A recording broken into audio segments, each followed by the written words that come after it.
ফরজ নামাজের শেষ রাকাতে ওযু ছুটে গেলে বাকি অংশ কিভাবে আদায় করব? নিজের বাবা এবং নিজের আপন ছোট ভাইয়ের সামনে কি নামাজ পড়া যাবে? সুদের টাকা অমুসলিমের বিপদে সওয়াবের আশা ছাড়া দান করা যাবে কিনা? জন্ম নিয়ন্ত্রণের বিধান কি? অসুস্থতার জন্য বাসায় কাজের বুয়া দিয়ে টয়লেট পরিষ্কার করালে কি কোনো গুনাহ হবে? সঠিক সময়ে আ ফজরের সালাত আদায় করতে পারি না। এটা কাজা পড়লে হবে? ব্যাংক থেকে লোন নিয়ে বাড়ি করা জায়েজ হবে কিনা? দিয়েছেন, আমরা সেগুলোর উত্তর দেওয়ার পালায় প্রবেশ করি। মাসুদা আক্তার আপনি লিখেছেন, নিজের বাবা এবং নিজের আপন ছোট ভাইয়ের সামনে কি নামাজ পড়া যাবে? কোনো অসুবিধা নেই। একজন মা তার মাহরাম পুরুষদের সামনে নামাজ পড়তে কোনো সমস্যা নেই। তার ছেলের সামনে, তার ভাইয়ের সামনে, তার বাবার সামনে, স্বামীর সামনে নামাজ পড়তে পারেন। আপনি নামাজের সময় সতর ঢাকবেন। মুখমণ্ডল, ২ হাতের কবজি ছাড়া আপনার পুরো শরীরকে আপনি ঢেকে ফেলবেন এবং আবৃত রেখে আপনি সালাত আদায় করবেন। সেক্ষেত্রে আপনার মাহরাম পুরুষদের মধ্য থেকে কেউ আপনার সামনে আশপাশে চলাফেরা করছে বা দেখছে, এতে কোনো সমস্যা নেই। মহিলার নামাজটা গোপনে, গোপনে পড়বে, কোনো পুরুষ দেখতে পারবে না। এরকম কোনো বাধ্যবাধকতা কিন্তু নেই। মূল বিষয়টা হলো আপনি সতর ঢাকছেন কিনা। হ্যাঁ, যদি গায়রে মাহরাম পুরুষ থাকে তাহলে সেক্ষেত্রে আপনার মুখমণ্ডল তিনি যেন দেখতে না পান সেই চেষ্টা আপনি করবেন। স্বাভাবিকভাবে মুখমণ্ডল ঢাকবেন না, কিন্তু গায়রে মাহরাম পুরুষ দেখতে পারে, রাস্তার পাশে নামাজ পড়ছেন, অন্য কোনো উপায় নেই, এরকম কোনো পরিস্থিতিতে আছেন, তাহলে সেক্ষেত্রে আপনি গায়রে মাহরাম পুরুষ আপনাকে দেখে ফেলবে সেরকম আশঙ্কা হলে আপনি ওড়না টেনে দিবেন। আমি ইসলাম শহীদ এআইডি থেকে আপনি লিখেছেন, জন্ম নিয়ন্ত্রণের বিধান কি? জন্ম নিয়ন্ত্রণ করার যদি প্রয়োজন হয়, কোনো ব্যক্তি এমন হন যে তিনি তার আ আ উম এই মুহূর্তে সন্তান নিতে গেলে তার স্ত্রীর জীবন হুমকির মধ্যে পড়বে, বা সন্তান একটা আছে, এই মুহূর্তে একটা সন্তান এলে তাকে লালন-পালন করার মতো কোনো ব্যবস্থা নেই, কেউ নেই। তো এরকম পরিস্থিতিতে সাময়িক জন্ম নিয়ন্ত্রণ তিনি করতে পারেন।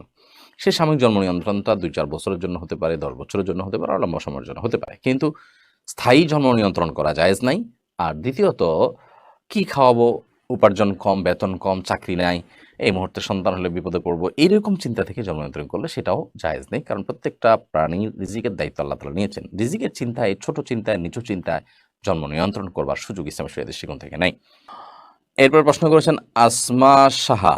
আপনি লিখেছেন, অসুস্থতার জন্য বাসায় কাজের বুয়া দিয়ে টয়লেট পরিষ্কার করালে কি কোনো গুনাহ হবে?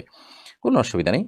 আ আপনার অসুস্থতার কারণে হোক অথবা অন্য কোনো কারণে হোক, আপনার টয়লেট অন্য কাউকে দিয়ে পরিষ্কার করলে আপনার কোনো গুনাহ হবে বা আপনার ইবাদত বন্দেগীর কোনো অসুবিধা হবে বা আপনার বান্দার হক নষ্ট হবে, এরকম না। তাকে ন্যায্য আ প্রাপ্য তাকে দিয়ে দিবেন, পাওনা তাকে দিয়ে দিবেন এবং পারিশ্রমিকের বিনিময়ে কাজ করাতে কোনো অসুবিধা নেই।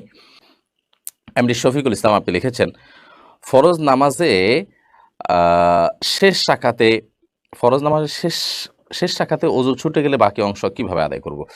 ফরজ নামাজ যদি শেষ রাকাতে ওযু ছুটে যায়, তো ওযু ছুটে গেলে ওই অবস্থায় আপনি চলে যাবেন ওযু করার জন্য। ওযু করে এরপরে আপনি এসে নামাজের যেটুকু বাকি ছিল সেটুকু আদায় করবেন। হতে পারে শেষ রাকাতের রুকুতে ওযু চলে গেছে, তো এসে রুকু থেকে আবার শুরু করবেন। করে বাকিটুকু শেষ করবেন। যদি আপনি ওযু করে আসার পথে কারো সাথে কথা না বলেন, অন্য কোনো কাজ না করেন, জাস্ট ওযু করেছেন, করে চলে আসছেন, তাহলে সেক্ষেত্রে আপনি আগের যে সালাত ছিল সেটাকেই আ কন্টিনিউ করতে পারেন। আর যদি আপনি কথাবার্তা বলে থাকেন, অন্য কাজ করে থাকেন, তাহলে তো আর এটাকে কন্টিনিউ আপনি করতে পারবেন না। আর যদি কথাবার্তা না বলে থাকেন, ওযু করে চলে আসছেন আপনি জাস্ট, তাহলে সেক্ষেত্রে এখন আবার শুরু থেকে আপনার নামাজ পড়তে হবে, ব্যাপারটা কিন্তু সেরকমও নয়। আর শাহী এআইডি থেকে আপনি লিখেছেন, সঠিক সময়ে আ ফজরের সালাত আদায় করতে পারি না। এটা কাজা পড়লে হবে?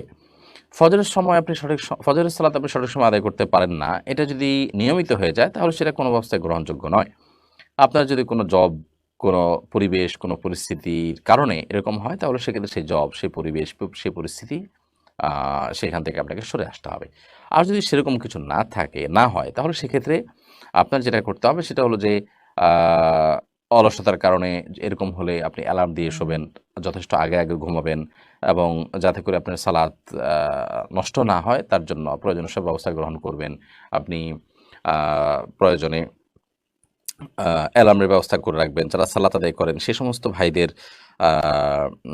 সে সমস্ত ভাইদেরকে দিয়ে আপনি ফোন করাবেন। এক কথায় সালাত আদায় করতে হবে।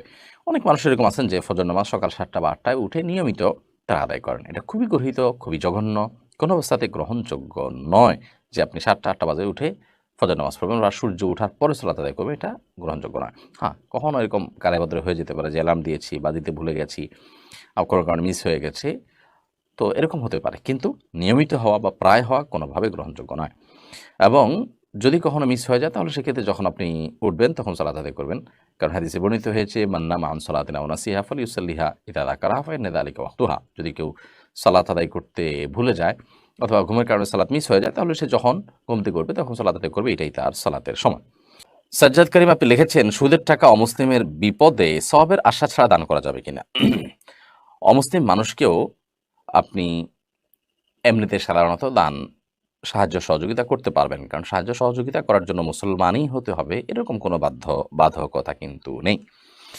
আর এছাড়া এমনিতে অমুসলিম আ তাদেরকে যদি আপনি সুদের টাকা দেন, তো সুদের টাকা বা হারাম টাকা এটা ওয়াজিবুত তাসাদ্দুক, সদকা করে দেওয়া ওয়াজিব। সদকা করে দেওয়া ওয়াজিব। এক্ষেত্রে অনেক ওলামা ইকরাম শর্ত দিয়েছেন যাকাতের যে খাত, সে খাত এখানে প্রযোজ্য হবে। সেক্ষেত্রে মুসলমানদেরকে দিবেন, অমুসলিমদের কাউকে ইসলামের পথে আকৃষ্ট করবার জন্য দিতে পারেন। আর অনেক ওলামা ইকরাম অবশ্যই এটাকে ব্যাপকভাবে যেকোনো কল্যাণমূলক কাজে ব্যয় করার পারমিশন দিয়েছেন। যেকোনো কল্যাণমূলক কাজে আপনি ব্যয় করতে পারেন। এইচএম রাজব আলী এআইডি থেকে আপনি লিখেছেন, ঋণ থেকে কিভাবে মুক্তি পাওয়া যাবে? ঋণ থেকে মুক্তি পাওয়ার জন্য প্রথমত সিরিয়াসনেস থাকা উচিত। আমাদের অনেকেই আছি আমরা যাদের সবকিছু সেল করলে, বিক্রি করলে, ছেড়ে দিলে আমাদের ঋণ আদায় করার পথ সুগম হতে পারে। কিন্তু আমরা মনে করি যে স্থাবর সম্পত্তি, আমাদের জমি জমা এগুলো বিক্রি করে আমরা ঋণ দেব না। আমি ব্যবসা করতে গিয়ে ঋণ হয়েছি, তাহলে আবার ব্যবসা করেই ঋণ দেব। এই চিন্তাগুলো ভুল। মানুষের পাওনা পরিশোধ করার জন্য প্রয়োজনে আপনার জমি বিক্রি করবেন, প্রয়োজনে ভিটা বিক্রি করবেন, প্রয়োজনে যা দরকার তাই বিক্রি করবেন। হ্যাঁ, যদি সেরকম কিছুও আপনার না থাকে তাহলে আপনি সিরিয়াসনেসের সাথে চেষ্টা করবেন। ১০ টাকা খেলে ১০ টাকা ইনকাম করলে ৮ টাকা খেয়ে ২ টাকা আপনি সেখান থেকে সরে রাখবেন, ঋণ দেওয়ার জন্য ঋণ দিবেন। এইভাবে আপনার চেষ্টা করতে হবে যে মুখের খাবার একটু একটু করে সরা রেখে হলেও আপনি ঋণ পরিশোধ করার চেষ্টা থাকবেন। সেই সাথে আল্লাহ তাআলার কাছে দোয়া করবেন, আল্লাহুম্মা কফিনি বিহালালিকা আন হারামিকা ওয়া আগনিনি বিফাদলিকা আম্মান সিওয়াক। আল্লাহ আপনি আমাকে হালাল দিয়ে যথেষ্ট করে দিন এবং হারাম থেকে আপনি আমাকে অমুখাপেক্ষী করে দিন, যে হারামের মুখাপেক্ষী না হতে হয়, এবং আপনি ছাড়া আর কারোর মুখাপেক্ষী যেন আমার হওয়া না লাগে আল্লাহ। এই দোয়া আল্লাহর কাছে পড়বেন। এছাড়া ঋণ মুক্তির জন্য আরও দীর্ঘ দোয়াও হাদিসে বর্ণিত আছে, সে দোয়াগুলো আল্লাহ তাআলার কাছে পড়তে পারেন, নিবেদন করতে পারেন। ফয়সাল আহমেদ আপনি লিখেছেন, ব্যাংক থেকে লোন নিয়ে বাড়ি করা জায়েজ হবে কিনা? ব্যাংক থেকে লোন নিয়ে যদি বাড়ি করেন তাহলে সেক্ষেত্রে সুদি লোন নিয়ে বাড়ি করলে সেটি অবশ্যই হারাম হবে।